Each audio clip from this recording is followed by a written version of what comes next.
యాక్చువల్‌గా ఇంటర్మీడియేట్ స్టూడెంట్స్‌కి intermediate board సిలబస్‌తో పాటు ఐఐటీ, జేఈఈ ప్రిపరేషన్ అనేది చాలా టఫెస్ట్ ప్రోగ్రామ్ అసలు. రిస్కీ థింగ్ అండ్ వాళ్ళు ఛాలెంజింగ్ ఫేస్ చేస్తూ ఉంటారు.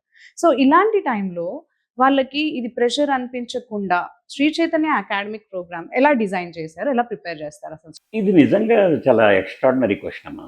2 సంవత్సరాల ఇంటర్మీడియట్‌తో కూడా ఐఐటీలో, ఐఐటీ జేఈఈలో మెయిన్స్ ఎగ్జామినేషన్స్‌లో అద్భుతాలు సాధించవచ్చు. ముఖ్యంగా ఆ టైం 2 సంవత్సరాల టైంని ఎలా ప్రాపర్‌గా ఉపయోగించుకోవాలి.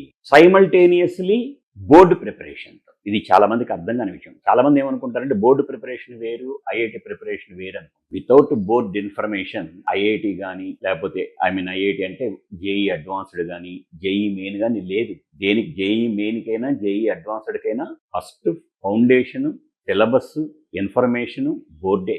ఎక్కడ వరకు ఏది చెప్పాలి, ఎంతవరకు ఏది చెప్పాలి, ఇక్కడ కాస్త వేరియేషన్ ఉంటుంది. ఎంతవరకు డెప్త్ చెప్పాలి, ఎంతవరకు డీప్లో మనం స్టూడెంట్కి ఇన్ఫర్మేషన్ ఇవ్వాలి, ఇది స్టూడెంట్ని బట్టి అగ్రిగేట్ చేసి వాళ్ళ రిసెప్షన్ని బట్టి మార్పులు చేర్పులు చేసుకుంటూ అలా మా అకాడమిక్ ప్లాన్స్ అనేటువంటివి చేయటం వల్లనే ఇటువైపు బోర్డ్ ఎగ్జామినేషన్స్లో సక్సెస్ఫుల్గా మార్కులు తెచ్చుకుంటున్నారు, అటువైపు కాంపిటేటివ్ ఎగ్జామినేషన్స్లో కూడా ద బెస్ట్ ర్యాంక్స్ ఇన్ని సంవత్సరాల నుంచి మరి 4 డెకేడ్స్ నుంచి తెచ్చుతున్నారు అంటే అది ఒక సంవత్సరం ఆషామాష విషయం కాదు. స్టూడెంట్స్ యొక్క క్యాలిబర్ని బట్టి, జనరేషన్ని బట్టి చాలా రకాలుగా అప్డేట్ చేసుకుంటూ ఈ సిచ్యువేషన్లో ఏ స్టూడెంట్కి ఏది అవసరమో దాన్ని వాళ్ళకు అందజేసే విధంగా, అందుబాటులో ఉండే విధంగా తీసుకురావటమే మా ఈ శ్రీ చైతన్య కరికులమ్స్లోని ముఖ్యమైనటువంటి విషయం.